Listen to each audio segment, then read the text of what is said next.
بسم اللہ الرحمن الرحیم۔ وعلیکم السلام ورحمۃ اللہ وبرکاتہ۔ جو بینک گورنمنٹ کی ہو یا پرائیویٹ بینک صرف کافروں کی ہو، اس میں کوئی مسلمان پارٹنرشپ میں شامل نہ ہو، تو ایسے بینک سے جو زائد رقم ملتی ہے وہ لینا جائز ہے۔ اگر ایسا بینک ہے جس میں غیر مسلم اور مسلم دونوں پارٹنر ہیں، تو ایسے بینک سے جو زائد رقم ملتی ہے وہ جائز نہیں ہے۔ اور بیمہ کے حوالے سے یعنی LIC وغیرہ کے حوالے سے ارشاد فرمایا گیا کہ اگر اس میں صرف مسلمانوں کا فائدہ ہو، نقصان نہ ہو، تو ایسی کمپنی کے اندر بیمہ پالیسی نکالی جا سکتی ہے۔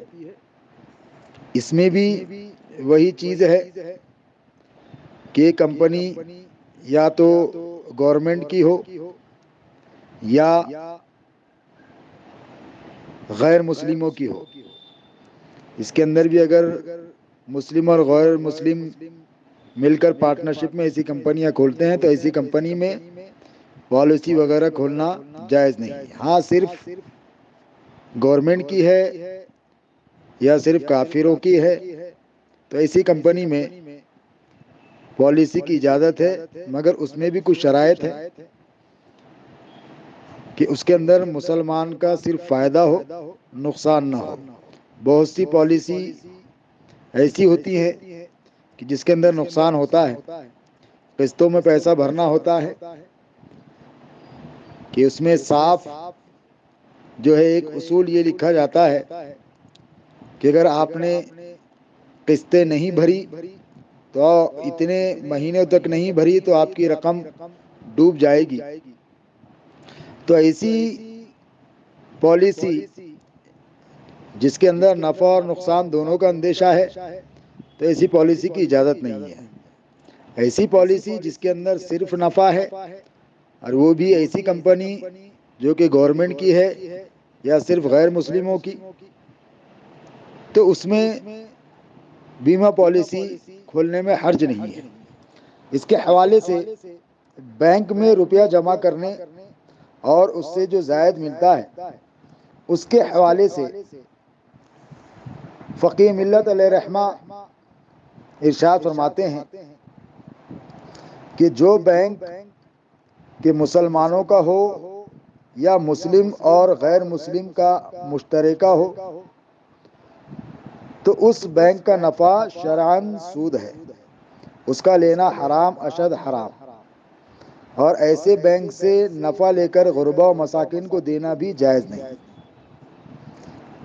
اور پھر فرمایا، اور بینک اگر یہاں کے کافروں کا ہو یا نام نہاد یہاں کے جمہوری حکومت کا ہو تو اس کا نفع شرعاً سود نہیں کہ یہاں کے کافر حربی ہیں،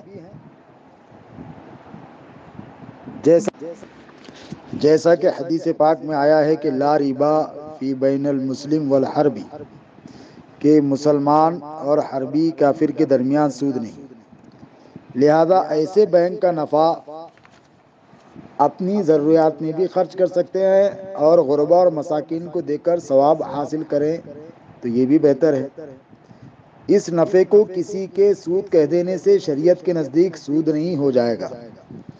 تو یہ تو جواب ہوا کہ بینک کے اندر جو آپ نے پیسہ رکھا اس پر جو زائد رقم ملی۔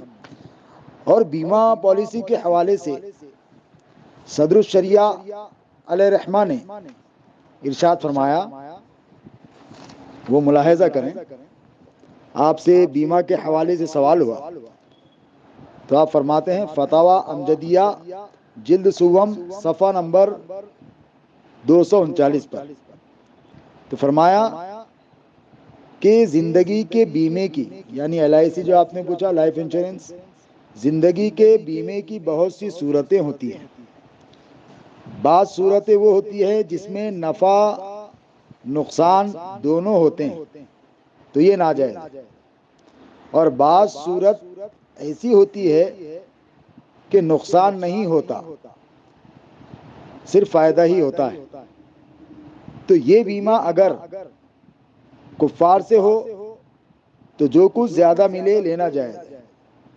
یعنی یہ بیمہ اگر گورنمنٹ کی پالیسی سے ہو یا صرف جو ہے ایسی کمپنیاں جو صرف غیر مسلموں کی ہوں اس سے ہو تب جائز ہے. وہ بھی وہ جائز ہے کہ جس میں نقصان کا اندیشہ نہ ہو، صرف نفع کا اندیشہ ہو، صرف نفع ہی ملے گا، تو ایسی کمپنی میں بیمہ کھولا جا سکتا ہے یا ایسی گورنمنٹ پالیسی کھولی جا سکتی ہے.